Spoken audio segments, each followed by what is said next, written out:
ஓம் ஸ்ரீ குருப்யோ நமக. நன்றாக குருவாழ்க, குருவே துணை. ஜேவி மீடியா சேனல் நேயர்களுக்கு உங்கள் ஜோதிடர் ஜேஎம்எஸ் சந்திரமௌலியின் பதிவு. சிம்ம லக்னம், சிம்ம ராசிக்காரர்களுக்கு ராகு சார மாற்றத்தை பற்றிய பதிவு. இது 127 நாட்கள், ஜூன் 30ஆம் தேதியிலிருந்து நவம்பர் 25ஆம் தேதி வரை உங்களுக்கு 7ஆம் வீட்டில் இருக்கக்கூடிய ராகு இதுவரைக்கும் தன்னுடைய சொந்த நட்சத்திரமான சதயத்தில் இருந்தவர் இப்போ அவிட்டு நட்சத்திரத்துக்கு மாறுகிறார்.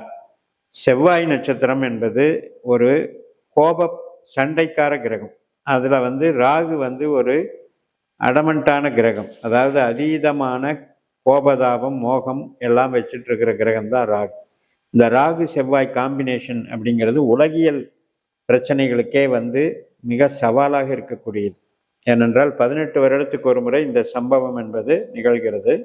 செவ்வாய் நட்சத்திரத்தில் ராகு மெயினாக போர் பிரச்சனைகள் மற்றும் உடல் உபாதைகள் பிரச்சனைகள், உலகத்திற்கு ஃபைனான்சியல் கிரைசிஸ் வரும். அதாவது பணத்தட்டுப்பாடு, பொருள் தட்டுப்பாடு, விலையேற்றம், இதெல்லாம் வரும். நம்ம ஜாதகத்தில் நம்ம என்ன பார்க்கணும் அப்படின்னா, நமக்கு இந்த 2 பேர் யார் அப்படின்னு கேட்டிங்கன்னா, உறவு சார்ந்த வகையிலையும் 50% செய்வாங்க, பணம், தொழில், உத்தியோகம் சார்ந்தும் அப்புறம் 50% செய்வாங்க. ஏன்னா அவிட்டம் ரெண்டுலேயுமே கலந்துருக்கு. உங்களுக்கு சிம்மத்துக்கு 2ஆம் இடத்துல செவ்வாய் நட்சத்திரம் இருக்குது, 3ஆம் இடத்துலையும் செவ்வாய் நட்சத்திரம் இருக்குது. அதே மாதிரி 6ஆம் இடத்துலையும் செவ்வாய் நட்சத்திரம் இருக்குது, 7ஆம் இடத்துலையும் செவ்வாய் நட்சத்திரம் இருக்குது. அதே மாதிரி உங்களுக்கு 11ஆம் இடத்துலையும் செவ்வாய் நட்சத்திரம் இருக்குது, 10ஆம் இடத்துலையும் செவ்வாய் நட்சத்திரம் இருக்குது. இப்போ இருக்கிறது 7ஆம் வீட்டில் தான் ராகு இருக்கார். இந்த 7ஆம் வீடு என்பது, இப்போ நீங்கள் ஒரு சொந்த தொழில் பண்ணுறீங்க, ஒரு கான்ட்ராக்ட் மாதிரி பண்ணுறீங்க, அது மாதிரி பண்ணுறது மற்றும் பார்ட்னர்ஷிப்பாக தொழில் நடத்துறது, அனைத்து விதமான தொழிலையும் எடுத்துக்கலாம். அது எல்லாத்துக்குமே இந்த ராகு செவ்வாய் காம்பினேஷன் ஒரு முக்கியமான மாற்றத்தை கொடுத்துருவார். அதாவது இது வரைக்கும் இருந்த ஒரு ப்ராஜெக்ட்லேருந்து இப்போ நான் மாறிட்டேன் அப்படின்னு சொல்கிற மாதிரி ஒரு மாற்றத்தை ஏற்படுத்தி கொடுப்பாரு. உங்களுக்கு சொந்தமாக கட்டடம் மாற்றிக்கிட்டேன், அல்லது நான் ஒரு பழைய ட்ரெடிஷ்னல் மெத்தட்லேருந்து இப்போ நவீனப்படுத்திக்கிட்டேன், ஃபேக்ட்ரி நவீனப்படுத்திக்கிட்டேன்னு சொல்கிறதெல்லாம் இப்போ நடக்கும். அதுக்கெல்லாம் சாதகமாக இருக்குது. புதுசாக அதாவது பார்ட்னர்ஷிப் போட்டுக்கிறேன் அப்படின்ற மாதிரி கூட்டு தொழிலுக்கும் இது சாதகமாக இருக்கும்.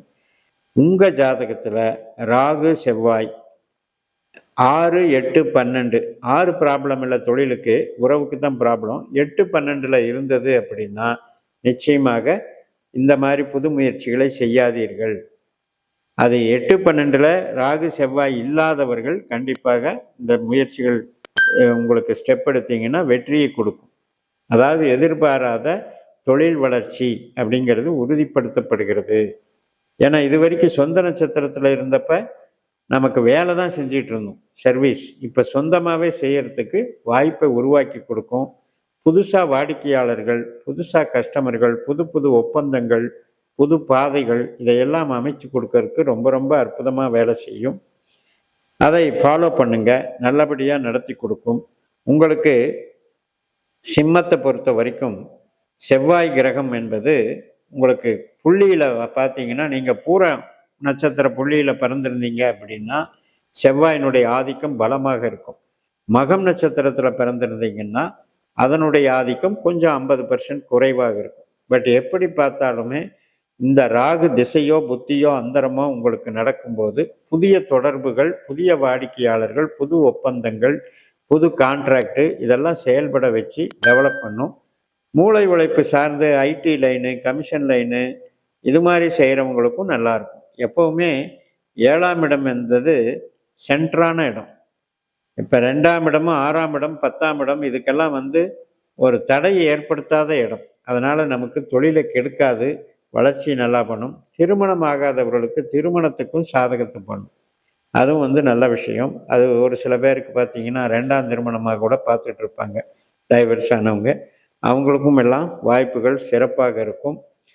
இந்த திருமணம் என்பது ஒரு நல்ல விதத்தில் திடீர் யோகமாக அமையக்கூடிய அமைப்புகள் இருக்கிறது.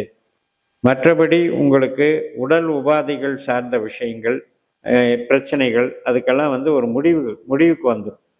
அதே மாதிரி பேங்க் சம்மந்தப்பட்ட சப்போர்ட் அதிகமாக கிடைக்கும். இப்போ லோன் எதிர்பார்க்குறோம் அப்படின்னா பேங்க் சம்மந்தப்பட்ட லோன் வந்து நமக்கு கிடைக்கும்.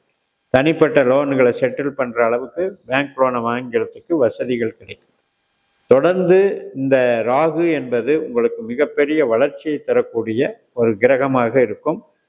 கண்டிஷன் என்ன அப்படின்னா 8ஆம் இடமான மீனராசியிலையோ 12ஆம் இடமான கடகராசியிலையோ இந்த ராகு இருக்கக்கூடாது. அப்படி இருக்கிறவங்கள் நீங்கள் வந்து வேலைக்கு போகிறது நல்லது, சொந்த தொழில் ஆரம்பிக்கக்கூடாது. ஒவ்வொரு ஜாதகத்திலுமே சொந்த தொழில் என்பது 2ஆம் இடம் கெடாமல் இருக்க வேண்டும். இந்த 2ஆம் இடம் தான் நமக்கு கையிருப்பு பணம். இந்த 2ஆம் இடம் போய் 8ஆம் இடத்தோடையோ 12ஆம் இடத்தையோடு தொடர்பு கொண்டால் நமக்கு வந்து கேஷியர் போஸ்ட்டே ஒத்துக்காதுன்னு அர்த்தம். அப்போ அவங்க வந்து வேலைக்கு போகிறது தான் கரெக்டு. அதே மாதிரி 5ஆம் இடம் 9ஆம் இடம் 3ஆம் இடம் 7ஆம் இடமெல்லாம் வேலை செய்கிறவங்க வந்து கிளர்க்கில் ஒர்க்கு, இந்த மாதிரி mediator work, contract work, job work, இது மாதிரி பண்ணுறவங்களுக்கு தான் அது சிறப்பை தரும். ஸோ அதெல்லாம் நீங்கள் வந்து உங்கள் ஜாதகத்தை நம்மளுடைய பாஸ்கரா அஸ்ட்ராலஜி சிஸ்டத்தில் ஒரு தடவை ஆய்வு பண்ணிக்கிட்டு நமக்கு 12 பாவத்திற்கு எப்படிப்பட்ட அதிகாரிகள், எந்தெந்த கிரகங்கள், எந்தெந்த தொழில் நமக்கு விதி கொடுப்பனையில் இருக்குது, நல்லா வரும்னு தெரிஞ்சு அதற்குண்டான திசை நடக்கிறதா, அதற்குண்டான புத்தி நடக்கிறதா என்று பார்த்து நாம் அதை பயன்படுத்தினோம் என்றால் ஜோதிடம் நமக்கு மிக எளிதாக நமக்கு, அதாவது உயிர் பற்று பொருள் பற்றுன்னு 2 இருக்கு. உயிர் பற்றான காரியங்களை உயிர் பற்று சார்ந்த நட்சத்திரங்கள்ல நடத்த வேண்டும். பொருள் பற்றான காரியங்களை அதுக்கு போகணும். 2ஐயும் மாற்றி செஞ்சால் 2மே கெட்டு போயிடும். இப்போ உங்களுக்கு 5ஆம் பாவம் இயங்குதுன்னா சந்தோஷமாக இருக்க வேண்டிய நேரம். நீங்கள் ஒரு சினிமாவுக்கு போகலாம், ஒரு இடத்துக்கு கோயிலுக்கு போகலாம், அல்லது ஒரு இடத்துல பிக்னிக் போகலாம். அந்த நேரத்தில் போய் நீங்கள் தொழிலில் உட்காந்தா வரப்போகிறது ஒன்றும் கிடையாது. அதே நேரத்தில் 10ஆம் பாவம் வேலை செய்யும்போது நீங்கள் போய் சினிமாவில் உட்காந்தாலோ என்டர்டெயின்மெண்ட்டுக்கு போனாலோ உங்களை நீங்களே லாஸ் பண்ணிக்கிறீங்கன்னு அர்த்தம். இப்படி தான் இந்த பாஸ்கரா அஸ்ட்ராலஜியில் நட்சத்திரங்கள் குறியீடுகள் உங்களுடைய விதியை குறிகாட்டுகிறது.